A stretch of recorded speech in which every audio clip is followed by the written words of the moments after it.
Bienvenue sur Espoir Média, bienvenue dans notre émission 3DS. Ce trimestre, nous étudions la gestion chrétienne de la vie et nous en sommes à la leçon numéro 6 cette semaine qui s'intitule « S'amasser des trésors dans le ciel ». Donc nous allons passer un petit moment d'étude autour de ce thème et j'ai avec moi deux invités. À ma gauche, Christian, à ma droite, Pierrick. Et je vous laisse quelques secondes, quelques mots pour que vous puissiez vous présenter par vous-même. Christian, si tu veux commencer. Bonjour Eric, bonjour Pierrick. Alors, je suis pasteur dans l'arc jurassien et j'ai 3 églises, Delémont, Bienne et Neuchâtel. Très bien, merci beaucoup. Pierrick, de ton côté? Alors, je m'appelle Pierrick. Bonjour Christian et Eric, un plaisir de pouvoir être avec vous. Partagé, merci. Salutations aussi à tous ceux qui nous suivent sur la vidéo. En tout cas, moi je suis... j'ai le plaisir de travailler dans le département de la jeunesse, donc pour tout ce qui concerne les activités jeunesse pour la Suisse romande et le Tessin. Donc beaucoup de joie d'être avec cette tranche d'âge-là. Et puis je suis aussi papa d'une petite fille et marié. Voilà. Heureux, un papa heureux. Voilà. Très bien. Eh ben, merci beaucoup pour ces présentations. Maintenant que les présentations sont faites, notre émission peut commencer.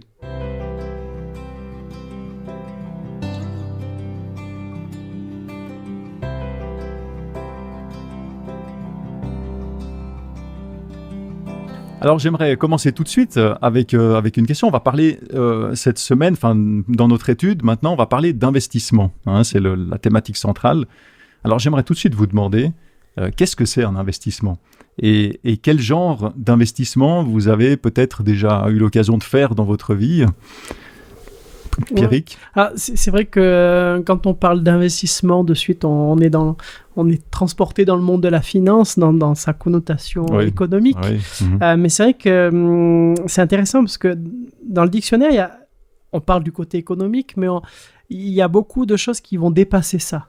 Il y a affecter des ressources, mais les ressources, ça peut être financière, mais ça peut être aussi des ressources de temps, de moyens, d'autres types de ressources. D'ailleurs, on dit investir travail. Son temps quelque part. Voilà, justement. Par exemple. Et il y a une définition que j'aime bien, c'est mettre beaucoup de soi-même dans une action. Et en fin de compte, quelle que soit la ressource en fait, qu'on investit, et j'aime bien cette notion du fait que le temps qu'on passe ou l'énergie qu'on met à quelque chose qui se veut se porter sur du long terme, représente un peu qui on est et une petite partie de nous. Donc pour moi, un peu cet investissement, c'est de se poser la question, quelles sont mes valeurs, sur quoi je vais miser pour l'avenir de ma vie et en fin de compte, sur quoi je me construis presque. Parce qu'en fin de compte, un investissement, c'est pour que dans un futur, on puisse avoir des bénéfices ou avoir quelque chose de cet investissement. Donc je pense que c'est... Ouais. D'accord, merci. Christian, tu partages ? Oui, absolument. J'avais noté un peu la même chose. On peut investir avec de l'argent en espérant obtenir quelque chose par après, de plus. Après, ce que moi j'ai noté aussi, c'est quand même que investir est aussi un grand danger. Parce que beaucoup de gens perdent en investissant. À la bourse, dans l'argent et tout ça. Après, il y a aussi cet investissement avec le temps. Je m'investis dans un projet, dans quelque chose. Et là aussi, on peut le faire parce qu'on crée une société, par exemple, et on va s'investir et on espère gagner quelque chose avec. Mais on peut aussi s'investir, et peut-être c'est plutôt une image biblique, c'est s'investir pour quelque chose sans vraiment attendre quelque chose en retour. D'accord. Les deux, dans votre définition, quand vous en avez parlé, il y a cette notion d'avenir, de futur, de préparer aujourd'hui, de penser à l'avenir et de faire quelque chose aujourd'hui pour que quelque chose arrive finalement dans l'avenir. Très bien, merci pour cette petite introduction. J'aimerais que maintenant qu'on prie ensemble, on va ouvrir le texte biblique, on va discuter un peu, voir les principes que la Bible nous donne à ce sujet. Donc prions ensemble. Seigneur notre Dieu, nous te remercions pour la parole que tu nous donnes, nous te remercions pour ces études que nous pouvons faire régulièrement et nous te demandons que ton esprit soit avec nous, nous guide dans nos réflexions, dans nos pensées, dans nos échanges, Seigneur, et que ça puisse être enrichissant pour nous, pour toutes les personnes qui nous écoutent, qui nous regardent, que tu puisses être avec chacun, Seigneur, et inspirer chacun. Au nom de Jésus. Amen. Amen. Alors cette semaine, le texte phare, on va dire un peu le guide rouge qui nous suit pour cette semaine, c'est un texte biblique qui est tiré de Marc au chapitre 8, versets 36-37. Et là, l'évangéliste Marc nous dit « Que servira-t-il à un homme de gagner le monde entier s'il perd son âme ? Que donnera un homme en échange de son âme. Alors ce texte, moi en tout cas, ça m'a fait réfléchir, et il nous questionne en fait sur la valeur des choses et sur notre propre valeur, nous en tant qu'humains, et surtout il nous fait réfléchir sur les conséquences de nos choix et de nos actes, mais sur le long terme. On a parlé tout à l'heure de cette notion d'avenir, de futur, donc il y a la notion de temps qui rentre en ligne de compte, mais c'est un texte qui nous oblige à réfléchir sur le long terme. Et quand on parle de long terme, alors, et tu l'as un petit peu évoqué Christian, il y a un peu cette notion d'incertitude, quand tu dis mais on peut aussi perdre, quand on investit on perd. Quand on pense à l'avenir, il y a une notion d'incertitude, on ne connaît pas l'avenir, on n'est pas maître de l'avenir, et il y a aussi une notion de supposition, parce que c'est l'inconnu, et aussi de stratégie, pour essayer de combler un peu ces risques ou de les minimiser. Et à ce sujet, il y a un texte que j'aimerais prendre avec vous, qui se trouve dans Matthieu 6, au verset 19 à 21, et qui nous dit « Ne vous amassez pas des trésors sur la terre où les vers et la rouille détruisent et où les voleurs fracturent pour voler. Amassez-vous plutôt des trésors dans le ciel, là où ni vers ni rouille ne détruisent et où les voleurs ne fracturent ni ne volent. Car là où est ton trésor, là aussi sera ton cœur. » C'est un texte qu'on connaît, qu'on a déjà entendu. Mais moi, je vois dans ce texte 3 aspects, personnellement, et j'aimerais après vous poser un peu une question là-dessus, là autour. Le premier aspect, c'est que le texte nous dit là où il ne faut pas investir. On parle des choses terrestres, périssables, ce que finalement tout le monde peut comprendre. Le deuxième point, c'est ce texte nous dit là où il faut investir, dans le ciel. Le texte nous dit dans le ciel, dans ce qui est donc inaccessible au mal et donc qui ne se détériore pas. Et puis le troisième point de ce texte qui ressort, c'est cette dernière phrase que j'ai lue, qui sonne un peu comme la morale de l'histoire. Là où est ton trésor, là aussi sera ton cœur. C'est un peu les 3 points que je vois dans ce texte. Alors, est-ce que vous pouvez nous éclairer sur ces 3 parties, mais peut-être en particulier sur les 2 dernières qui sont peut-être un peu plus floues, un peu plus vagues, quand on parle de dans le ciel, là où est ton trésor sera ton cœur. Voilà, c'est une notion un peu moins concrète, on va dire. Christian, est-ce que tu peux nous éclairer là-dessus ? C'est vrai que nous, on vit sur Terre. On a besoin de vivre, on a besoin d'un boulot, il faut gagner de l'argent, on veut une voiture, on veut une maison, c'est tout des choses qui sont terre à terre. On en a besoin pour vivre et pour continuer. Si demain je dis « je travaille plus, j'arrête », je vais avoir des grandes difficultés. La Bible rajoute quand même une dimension différente. Et j'avais pris un texte dans 1 Timothée, chapitre 6, versets 17 et 19. Et Paul conseille à Timothée, il va dire, dis à ceux qui sont riches, dis-leur de ne pas mettre leur espérance dans ces richesses si incertaines, dont j'ai parlé tout à l'heure. Ici sur terre, tout pourri, comme Jésus le dit dans l'exemple, mais en Dieu qui nous accorde tout avec abondance. Donc, chez Dieu, il y a l'abondance. Verset 19, dans ce même chapitre 6 de 1 Timothée, qu'il s'amasse ainsi un bon et solide trésor pour l'avenir afin d'obtenir la vie véritable. On parle ici d'une autre dimension, une vie véritable. On a la vie ici sur Terre, mais on sait que cette vie, elle est limitée ici. On meurt tous. Et qu'est-ce qu'on a avec tout cet argent si on meurt? Donc la Bible rajoute cette dimension, il faut voir plus loin, il faut avoir cette dimension de voir la vie éternelle. Le céleste, l'impérissable. L'impérissable. Personne ne peut servir 2 maîtres, va dire Jésus. Ou bien il s'attachera à l'un et méprisera l'autre. Vous ne pouvez pas servir Dieu et l'argent. Donc, on voit clairement qu'il faut faire un choix dans cette vie. Jésus ne va pas dire que l'argent, on ne peut pas en avoir, mais dans ce même chapitre de Matthieu, chapitre 6, il va quand même faire une certaine différence, ou dire plutôt, il va mettre un ordre. Et il va dire... Cherchez d'abord le règne de Dieu. Donc, ça, c'est le plus important. Ensuite, tout le reste vous sera accordé. Donc, d'abord, une question de priorité, finalement. Voilà. Priorité, qui ressort. Et comme on a vu, comme tu as lu tout à l'heure aussi, c'est cette question de cœur. Où sont mes priorités? Où est mon cœur? Oui, d'accord. Merci, Christian. Oui, moi, c'est assez intéressant. J'aime bien cette notion. Ces textes, on est dans le sermon sur la montagne, alors forcément, c'est des textes qui nous parlent et qui résonnent en nous. Mais des fois, on a l'impression que certains conseils ou certaines choses que Jésus nous donne sont des empêchements. On doit se couper de quelque chose on doit faire le sacrifice sur la terre pour que dans le ciel on puisse en faire arriver. Moi, j'y vois surtout ici un peu une clé du bonheur même sur terre ici-bas. En gros, il dit si vos priorités sont sur des choses qu'on peut vous enlever, qui peuvent disparaître, qui peuvent être détruites, votre vie elle va être fichue. Ouais. Moi, je me rappelle quand j'étais ado, dans notre groupe d'église, on avait un jeune qui venait, sa vie c'était sa voiture. Puis il avait fait du tuning, il avait fait un beau truc, c'était l'époque de taxi. Oui. Il avait la 306 blanche, il avait fait des trucs jolis comme pas autant que le film, mais pas loin. Et c'était toute sa vie, sa voiture. Et s'il fait un accident, tout son monde s'écroule, quoi. Il a fait un accident. Ah, et voilà. Il a fait un accident et quand on l'a vu complètement dépité, on s'est dit, mais sa vie c'était la voiture. Et le problème c'est qu'il avait rien d'autre derrière. Et ce que Jésus est ici en train de dire, c'est que si vous voulez quelque chose qui vous permette dans cette vie, dans ce monde de tenir, et même si les choses autour de vous bougent ou partent ou sont enlevées ou sont cassées, détruites, il n'y a que Dieu en fin de compte. Que Dieu qui restera toujours là. Vous pouvez avoir toutes les choses autour, mais la base principale sur laquelle votre vie s'appuie, puisque l'investissement c'est soi-même, c'est notre vie sur laquelle on l'appuie, c'est Dieu. Et ça veut dire que votre bonheur sera plein, parce que même si les choses bougent, parce que ça va bouger, malheureusement on est dans un monde où ça bouge, vous resterez solide. Donc c'est pas que la perspective du ciel pour moi, c'est déjà la perspective ici-bas. On peut vivre sur cette terre heureux, ou en tout cas arriver à affronter tout ce qui nous arrive, que si on a cet appui qui ne bougera pas.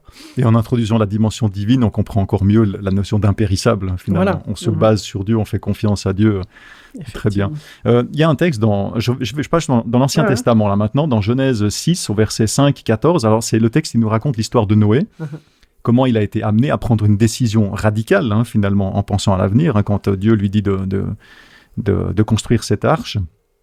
Alors le texte nous dit, je prends au verset 5, donc Genèse 6 au verset 5, « Le Seigneur vit que le mal des humains était grand sur la terre et que leur cœur ne concevait jamais que des pensées mauvaises.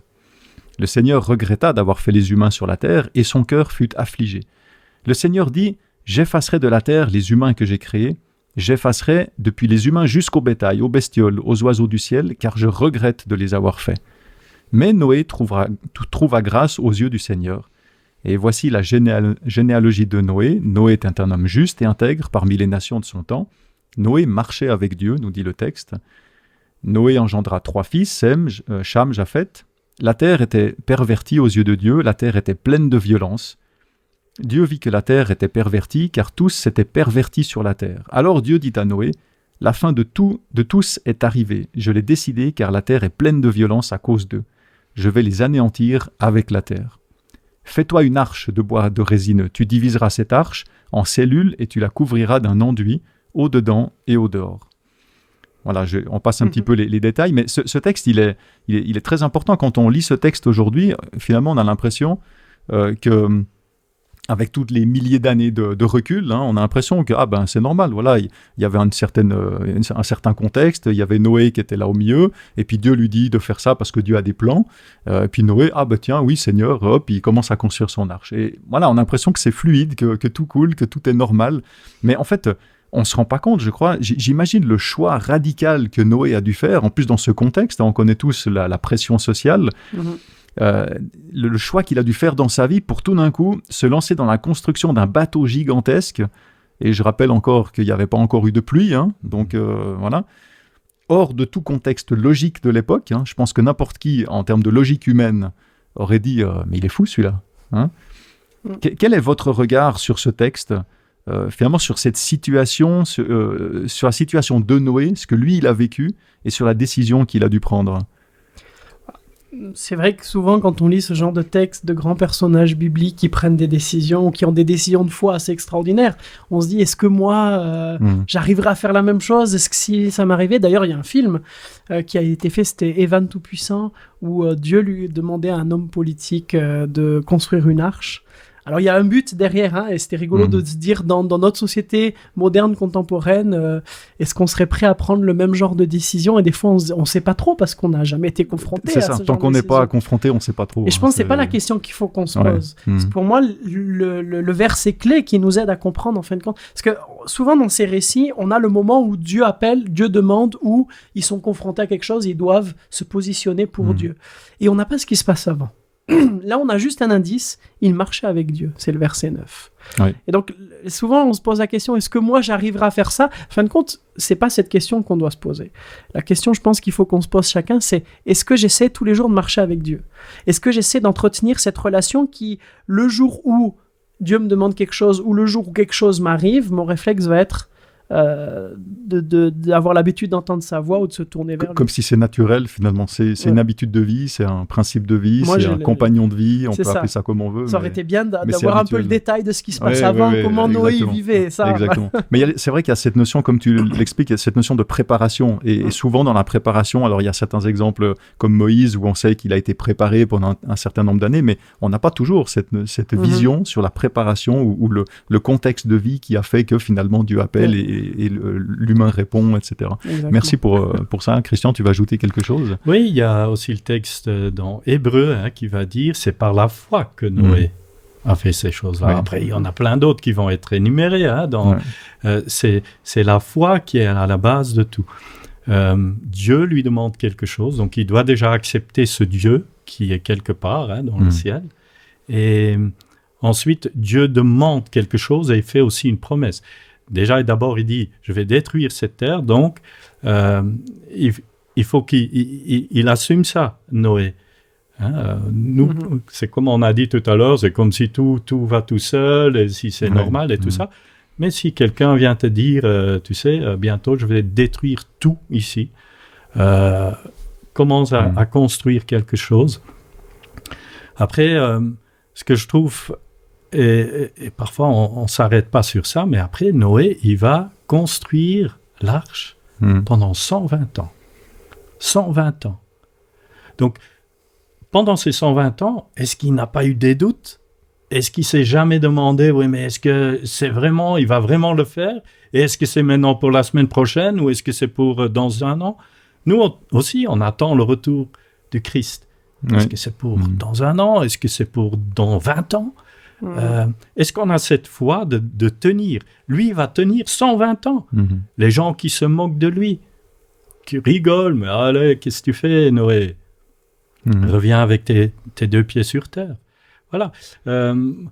Mais en même temps, quand il construit cette arche, il témoigne aussi. Parce qu'il montre qu'il a la foi dans ce Dieu et que Dieu lui a laissé un message, c'est « Je vais détruire, si vous voulez vous sauver, alors obéissez. » Voilà. Moi, j'aime bien cette notion, effectivement, de foi, qui me fait assez penser à ce que tu viens de dire aussi, sur cette notion de vie avec le Christ. Quand on lit le texte, on a l'impression que Dieu demande, et à ce moment-là, Noé a la foi, et il prend la bonne décision. Mais c'est pas une foi d'un instant. Je pense que ça se rejoint bien, vos deux idées, cette notion de vie de foi. En fait, une foi qui est sur la longueur, qui est sur la durée, et qui est aussi pendant ces 120 ans. C'est très important, comme tu l'as mentionné.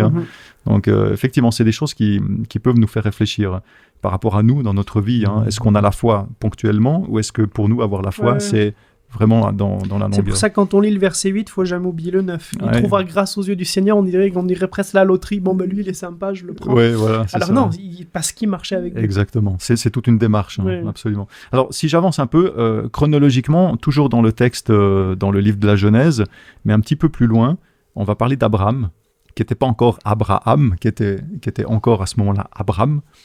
Et au chapitre 12, versets 1 à 3, la Bible nous dit « Le Seigneur dit à Abraham, va-t'en de ton pays, du lieu de tes origines et de la maison de ton père, vers le pays que je te montrerai. Je ferai de toi une grande nation et je te bénirai. Je rendrai ton nom grand et tu seras une bénédiction. Je bénirai ceux qui te béniront, je maudirai celui qui te maudira. Tous les clans de la terre seront bénis par toi. » Alors, dans ce cas, c'est une autre histoire. On change d'histoire, mais ici, Dieu ne demande pas à Abraham de construire un bateau, on l'a bien compris, mais de quitter le pays où il s'était établi auparavant avec son père, Téra, et avec son neveu Lot. Alors dans ce texte que je viens de lire, on sent que Dieu ne fait pas que demander à Abraham de partir. Il lui donne, c'est comme s'il lui donne une mission. Hein. Comme s'il avait des attentes vis-à-vis d'Abraham. Et qu'est-ce que vous pouvez nous dire? Qu'est-ce qui ressort de ce texte pour vous, en rapport justement avec notre thème d'étude, de l'étude de cette semaine? Pour moi aussi, et en plus on retrouve le nom d'Abraham aussi dans Hébreux 11. Oui, c'est juste. Justement. C'est un acte de foi aussi. Un saut dans le vide. Dieu lui fait des promesses, mais des promesses. Un pays. Mais lequel? Est-ce qu'il est meilleur que celui où j'habite maintenant?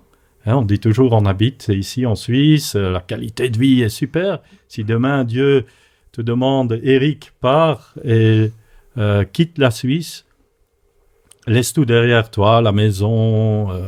Oh non, c'est pas facile. Qu'est-ce qui m'attend? En plus, tu vas avoir une descendance. Ah oui, ok, d'accord, une descendance, mais avec Sarah, on a essayé toute notre vie et n'a jamais eu de résultat. En plus, maintenant, on est âgé. Sarah a arrêté d'avoir ses règles, parce que c'est écrit. Donc, humainement parlant, impossible. Et finalement, Dieu dit, voilà, fais-le. C'est juste une question de foi. Il faut juste le faire. Mais il n'y a aucune garantie. Abraham n'a aucune garantie.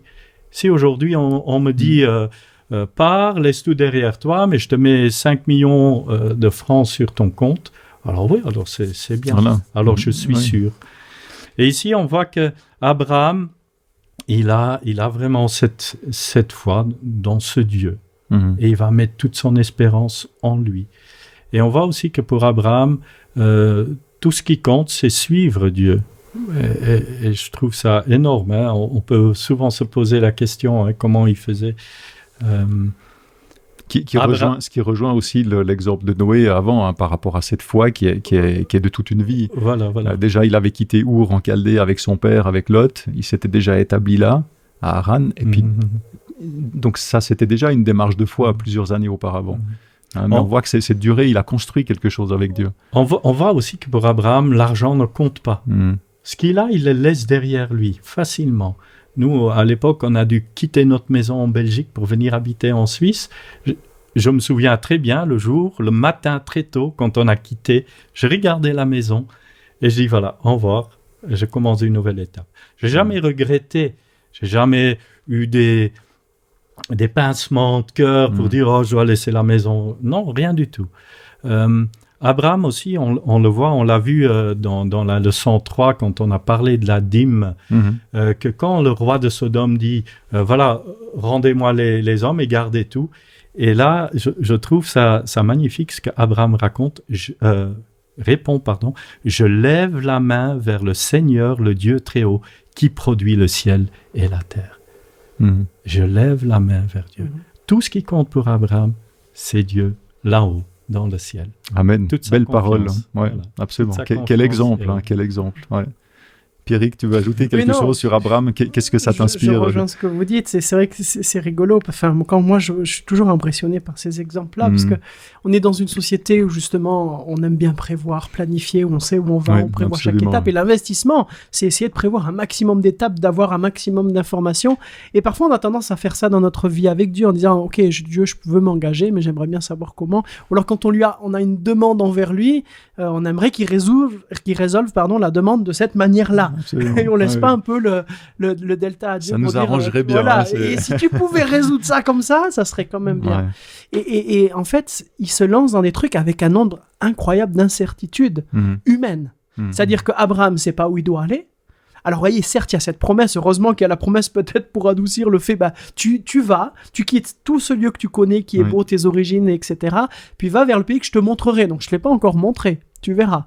Et Noé, c'était la même chose. Noé va monter dans une arche, il ne pourra pas la diriger. Il n'y a pas de gouvernail. Enfin, en tout cas, dans le texte biblique, rien n'est indiqué sur la manière de diriger. Moi, si on me dit, monte dans un bateau, tu ne pourras pas le diriger. Attends, Seigneur, j'aimerais quand même en savoir un peu plus. Et en fin de compte, ce que je trouve incroyable, c'est de voir que la relation avec Dieu qu'ils avaient, qui leur a permis d'avoir cette confiance à ce moment-là. C'est-à-dire que pour eux, cette relation était tellement forte, cette confiance était tellement forte, comme la confiance de moi, si je suis en haut d'un mur, que quelqu'un me dit saute dans mes bras, je vais pas le faire. Par contre, un enfant, si c'est ses parents qui lui disent, il n'aura aucune réflexion, il va le faire. C'est vrai que ça me fait penser, ça c'est quelque chose que j'avais fait avec mes enfants quand ils étaient petits. Effectivement, on se promenait une fois dans la forêt, il y avait une souche qui était assez haute, en tout cas pour leur taille à eux, et je les ai mis sur la souche, je me suis reculé de 2 mètres, j'ai tendu les bras comme ça, puis j'ai dit, vas-y, saute. Et c'est vrai qu'il y avait le petit moment d'hésitation, mais ça n'a pas duré très longtemps. Et paf, l'enfant, il a sauté. Alors qu'il n'aurait jamais sauté autrement, mais il y avait cette confiance. Alors que nous, adultes, il va nous faire une blague, il va se retirer au dernier moment, ou je ne sais pas. On trouverait toujours des trucs en disant, attends, est-ce qu'il y a plus moi si je saute dans les bras de quelqu'un, est-ce qu'il arrivera à supporter moi? Enfin voilà, on aurait plein de choses, alors que là, c'est limite, on a l'impression, alors on n'a pas les moments de doute, de questionnement, mais on sent qu'il y a cette relation qui fait que la confiance est grande. C'est, ok Seigneur, j'ai pas toutes les infos, mais je te fais confiance sur le fait que je les aurai peut-être à un moment donné, et que même si je les ai pas maintenant, c'est pas grave parce que je te suis. Mais en fait, moi vos paroles, ça me fait vraiment penser qu'aujourd'hui, je pense que c'est quelque chose qu'on peut apprendre aussi de ces histoires, c'est que on pose trop de questions à Dieu finalement. Et par opposition à la confiance. Et finalement, on a envie, comme tu dis, on a envie d'avoir tout le détail. Oui, mais Seigneur, c'est pour aller où, pour faire quoi? C'est quoi on a envie d'avoir tout le détail de projet jusqu'au bout. Et finalement, on va se dire, mais ça va changer quoi? Même si Dieu nous donnait les réponses, est-ce que c'est ça nous rassurerait? Mais est-ce que ça influencerait notre choix ou pas? Est-ce que vraiment notre choix de maintenant de marcher avec Dieu, est-ce que vraiment il changerait si on avait ces informations à l'avance? Et pas nécessairement. Je crois que on pose des questions pour se rassurer soi-même, finalement. Et c'est là que si on se rassure, finalement, c'est peut-être on va moins rechercher la confiance en Dieu. Et c'est pas pour rien, je pense, que Dieu ne dévoile pas tout à l'avance comme ça. Il faut quand même dire qu'Abraham aussi, même s'il marche avec Dieu, qu'il a des moments de doute. Bien sûr. En Égypte et tout ça. Absolument. Ou même quand Dieu promet un fils, ils vont l'arranger un peu à leur façon. Exactement. Ouais. Donc ils ont cette foi, et cette foi, elle commence, mais elle va vraiment jusqu'à la fin. Et je pense que c'est un exemple pour nous aussi de tenir dans le temps, dans une société aujourd'hui où c'est quand même pas facile. D'accord. Oui, tu veux encore ajouter quelque chose? Mais nous, dans notre relation à Dieu, ça arrive la même chose. Des fois, on vit un truc fort et du coup, on se dit, maintenant je fais confiance en Dieu, c'est sûr. Là, avec ce qu'il vient de faire, je lui fais confiance. Puis des fois, avec la routine, avec le train-train, on se rééloigne, on se dit, mais je vais regérer un peu plus moi-même. Puis d'un coup, un Dieu. Et c'est beau de voir aussi ces personnages bibliques qui ont un peu des hauts, des bas, des doutes. Parce qu'on se dit, c'est notre vie, notre vie, c'est la même chose. C'est une vie humaine, voilà. Et ça montre qu'il ne faut pas s'inquiéter non plus d'avoir des hauts et des bas. Il faut juste garder les yeux fixés sur la fin. Pour avancer un petit peu dans ce récit, on voit toujours dans la Genèse, on voit au chapitre 13 que Dieu a largement béni Abraham et Lot après leur départ. Tous les deux, Abraham et Lot, ont fait cette expérience de bénédiction après avoir suivi la direction que Dieu leur indiquait. Mais il arrive un moment où ils étaient tous les deux tellement prospères que finalement, c'est arrivé à poser un problème. Ils se marchaient les uns sur les autres et ça crée des conflits. Ils empiétaient l'un sur l'autre et ils ont dû vraiment prendre une décision. C'est presque plus une décision pragmatique. Je veux dire, il fallait éviter les problèmes. Ils se sont répartis les terres de manière plus formelle, officielle. Et c'est là qu'Abraham, qui était plus âgé que Lot, il laisse choisir Lot en lui disant quelle terre tu veux. On retrouve ça dans Genèse 13 au verset 9 à 12 qui nous dit « Tout le pays est devant toi ». Donc c'est Abraham qui parle. « Sépare-toi de moi, je te prie. Si tu vas à gauche, j'irai à droite. Si tu vas à droite, j'irai à gauche. » Alors Lot leva les yeux et il vit tout le district du Jourdain qui était entièrement irrigué. Et avant que le Seigneur anéantisse Sodome et Gomorrhe, c'est le texte qui nous dit, c'était comme le jardin du Seigneur, on pense à l'Éden, comme l'Égypte, donc vraiment très, très prospère, jusqu'à Tsoar, donc vraiment sur une très très grande étendue. Et en voyant ça, Lot, au verset 11, Lot choisit donc pour lui tout le district du Jourdain et partit vers l'est. Et c'est ainsi qu'ils se séparèrent l'un de l'autre, Abraham, Lot. Abraham s'installa en Canaan, Lot s'installa dans les villes du district et déplaça ses tentes jusqu'à Sodome.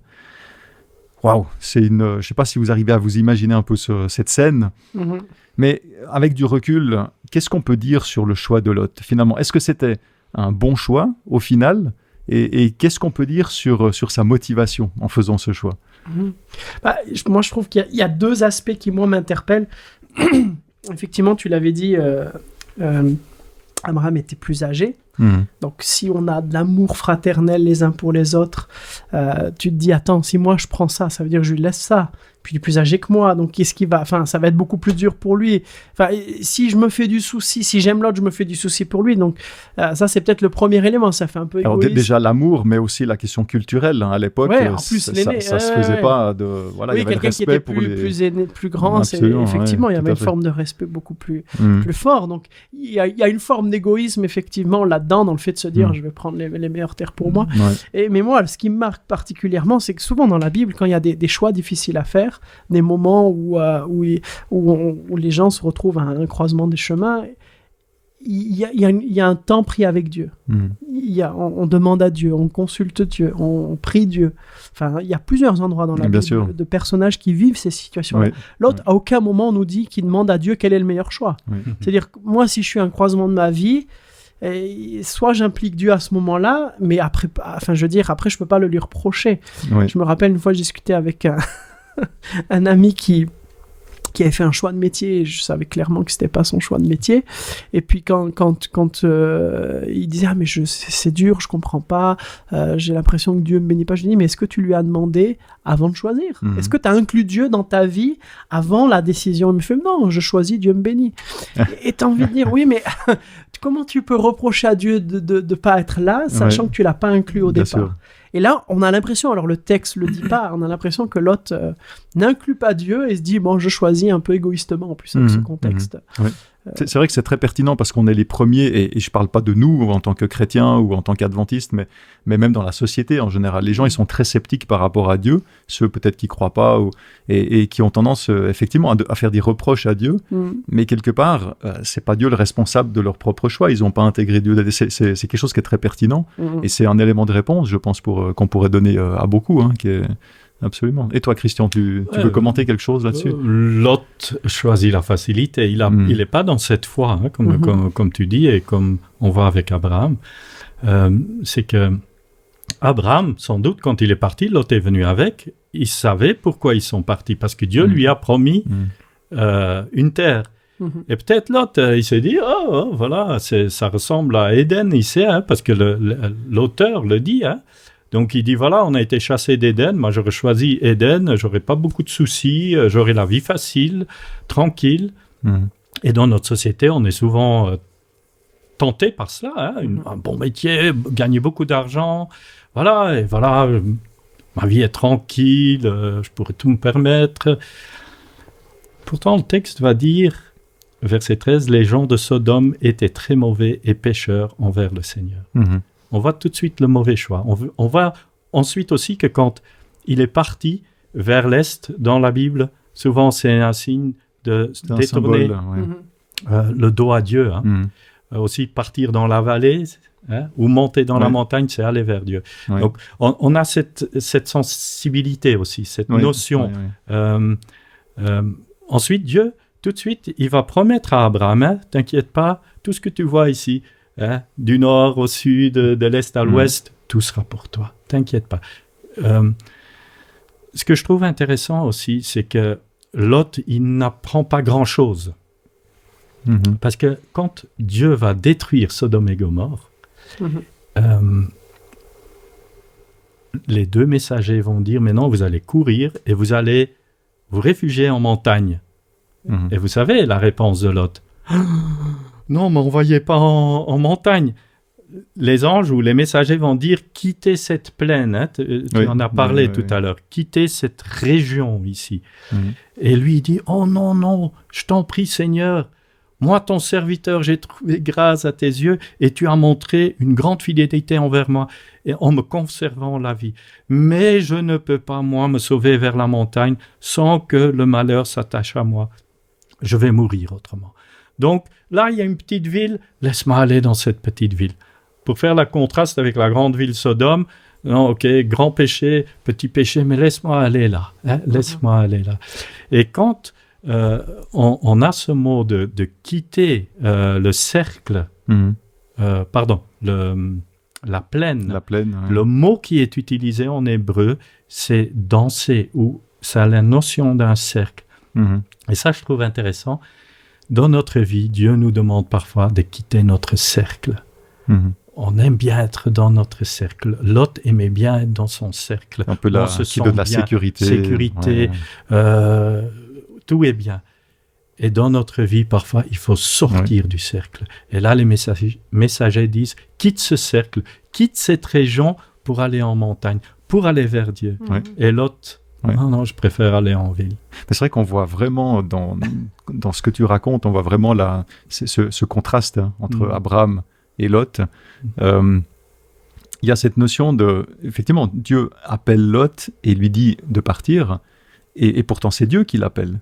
Et lui, il va chercher toujours à se raccrocher à ce qu'il connaît, à sa sécurité, à la ville, alors que c'est Dieu qui l'appelle. Il pourrait juste faire confiance à Dieu. C'est un choix de rester accroché à ça. Et dans ce texte qu'on a lu tout à l'heure, avec cet échange entre les deux, comme tu l'as soulevé aussi, on ne voit pas Lot qui se tourne vers Dieu. En fait, dans le texte, juste dans ce petit passage qu'on a lu, Dieu, il n'est pas présent quelque part. C'est juste le dialogue entre Abraham et Lot.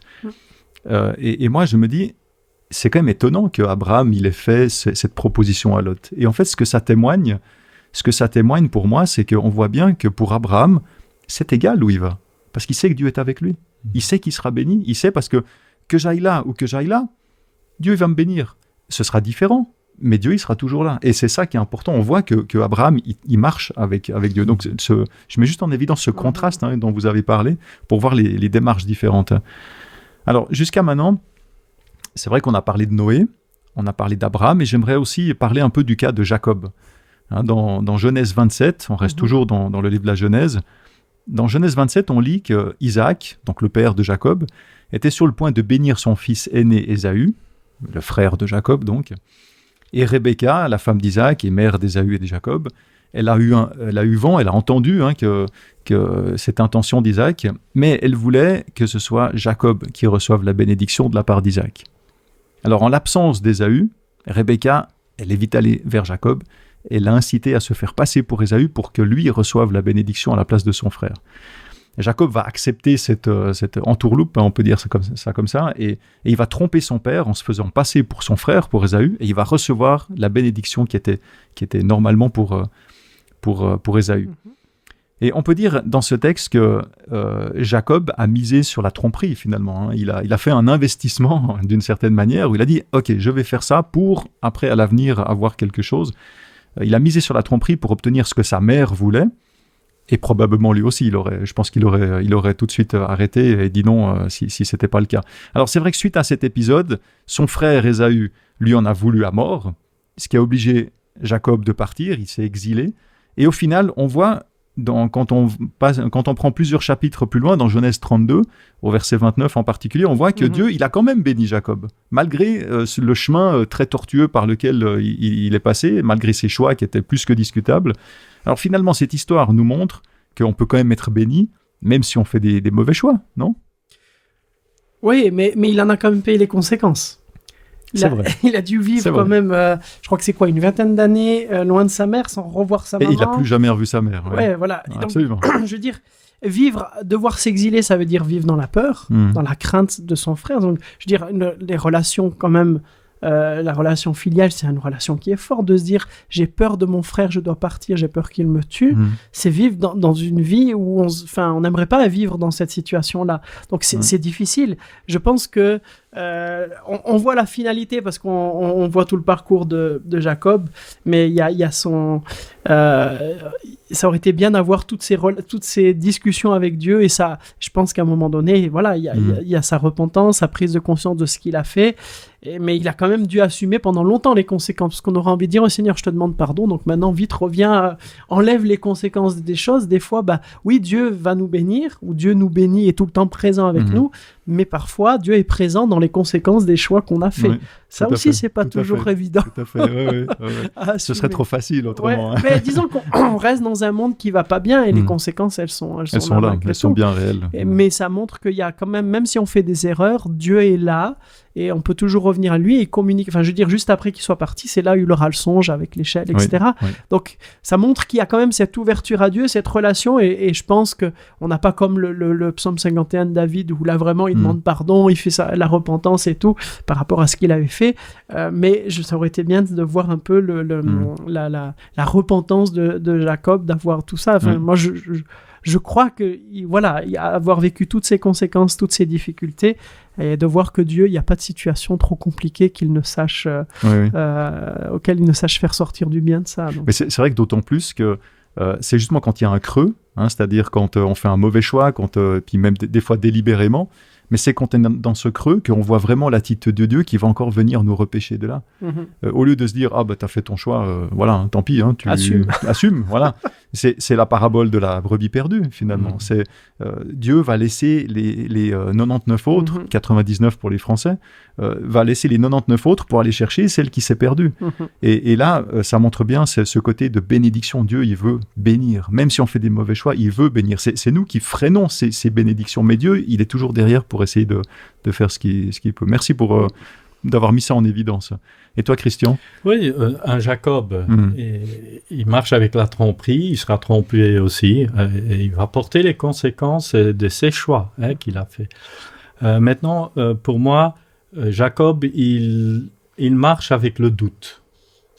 Il n'a pas cette foi complète comme Abraham a eu, comme Noé a eu. Est-ce qu'on peut dire qu'il est en cheminement, finalement? Il est absolument, et je veux y venir. On voit très bien que quand il est en route vers Laban, et quand il va avoir ce rêve, dans le rêve, Dieu va lui dire, voilà, je suis le père de ton père et tout ça. Et il va dire aussi, voilà, je te protégerai, je serai avec toi, je ne t'abandonnerai pas. Donc Dieu dit ça.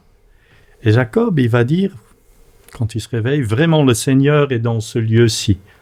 Donc il croit en Dieu, Dieu existe pour lui, mais ça reste le Dieu de ses pères. De son père, de son grand-père. Et après, il va dire, dans le verset 20 de Genèse chapitre 28, « Si le Seigneur est avec moi et me protège sur ma route, s'il me donne de quoi manger et m'habiller, si je reviens sain et sauf chez mon Père, alors le Seigneur sera mon Dieu. » Vous voyez le cheminement. Il va partir, et seulement des dizaines d'années plus tard, 20 ans plus tard, il va revenir, et c'est là où Dieu devient son Dieu, finalement. Même s'il a marché avec Dieu, mais il est toujours dans le doute, et il a toujours cette tendance, je dois aider Dieu. Et je pense que nous, on ressemble très fort à Jacob. Nous, souvent dans notre vie, on agit, on fait des choses, et parfois on se dit, mais oui, ok, pardon Seigneur, mais j'ai pris la décision moi-même, ou j'ai pensé qu'il fallait prendre la décision. Et combien de personnes aussi n'ont pas fait cette démarche de vie aussi, ils sont arrivés dans une situation critique dans leur vie, et puis ils disent, mais Seigneur, si tu existes, voilà, si tu fais ça, je croirai en toi, je changerai ça dans ma vie, etc. etc. Cette démarche, elle est humaine, elle est courante même. Absolument. Et la phrase avec laquelle je voulais terminer, c'est que Dieu redresse nos choix. Même si on a fait le mauvais choix, comme Jacob l'a fait, même s'il l'a fait avec la tromperie, même si on l'a fait peut-être avec notre égoïsme, avec le mal qu'on a fait aux autres, Dieu peut redresser nos erreurs. Mais si on lui donne, bien sûr, la place de le faire. Et Jacob est resté ouvert pour ça. Mais ce que j'aime avec Jacob, c'est que ça peut même être parfois un combat. Mais Dieu préfère même avoir un combat avec nous. Voilà, ça se frictionne un peu que de ne pas avoir de relation du tout. Et c'est ça que j'aime aussi des fois avec Dieu, c'est qu'il est prêt à même à ce que... Il préfère qu'on l'invective presque, mais pour autant qu'on lui parle, et tant qu'on est dans la relation... Il veut un vrai échange, pas un truc formel, il veut vraiment quelque exactement. Chose... comme on parlerait à quelqu'un de très proche, sans détour et sans... il veut cette proximité, cette intimité, on peut dire. C'est ce que j'aime bien aussi avec l'histoire de Jacob, c'est que même si ça va... ça frite. Et dans l'histoire, ça frite fort. ça y va, C'est pour ça que je dis, on ressemble beaucoup, moi je pense, à Jacob dans nos vies. C'est vrai. Alors on a vu différents exemples, et j'aimerais encore prendre un dernier exemple ici, qui est l'exemple de Moïse. Quand il était tout bébé, il a été sauvé des eaux. On le sait, d'ailleurs, son nom, même Moïse, signifie justement sauver des eaux. Il a été sauvé par la fille du Pharaon. Et malgré ses péripéties, c'est quand même sa mère qui a pu l'éduquer pendant les premières années. On connaît le récit. Et donc, c'est sa mère qui lui a fait connaître Dieu, qui lui a appris aussi à être fidèle à Dieu. Et Moïse, il a grandi à la cour du Pharaon, un petit peu comme, on peut dire, le fils adoptif du Pharaon. Et son avenir, si on regarde comment il était, son avenir, finalement, il était tout tracé. Il a eu les meilleures écoles, les meilleurs contextes, etc. Son avenir était tout tracé. Il était promis quelque part à une position des plus élevées en Égypte. Et pourtant, Hébreux, là, si on passe dans le Nouveau Testament, Hébreux 11, versets 24 et 25, nous dit que c'est par la foi que, devenu grand, Moïse renonça à être appelé fils de la fille du Pharaon, préférant être maltraité avec le peuple de Dieu que d'avoir la jouissance éphémère du péché. Waouh! Alors, on voyait une belle histoire qui était promis un bel avenir, et tout d'un coup, Hébreux, il nous casse un peu ce rêve, comme ça. Comment est-ce que vous analysez cette situation, et surtout la décision de Moïse, finalement, de voir cet avenir, puis il a fait un choix de partir. Qu'est-ce que ce récit peut nous apprendre pour nous, aujourd'hui? Moïse, il ne va pas choisir la richesse, il ne va pas choisir avec les yeux, comme Lot. Oui. Hein? Oh, magnifique, je vais aller là-bas. Lui, il va choisir avec son cœur. Il va choisir son peuple, il va choisir le Dieu de son peuple, son Dieu. Et je trouve ça magnifique parce que finalement, il ne choisit pas le chemin le plus facile. Jésus parle aussi du chemin large qui est facile et qui est attirant, mais il y a aussi le chemin étroit, difficile, avec tout ce que ça comporte. Mais on voit que le texte dit « Il estima qu'être méprisé comme le Christ avait beaucoup plus de valeur que le trésor de l'Égypte, car il gardait les yeux fixés sur la récompense future. » Je pense que c'est ça. Ce qui était sa force, c'est de regarder sur la récompense future. Et on sait que dans la Bible, l'Égypte, c'est souvent le symbole du péché. On sort de l'Égypte, on sort du péché.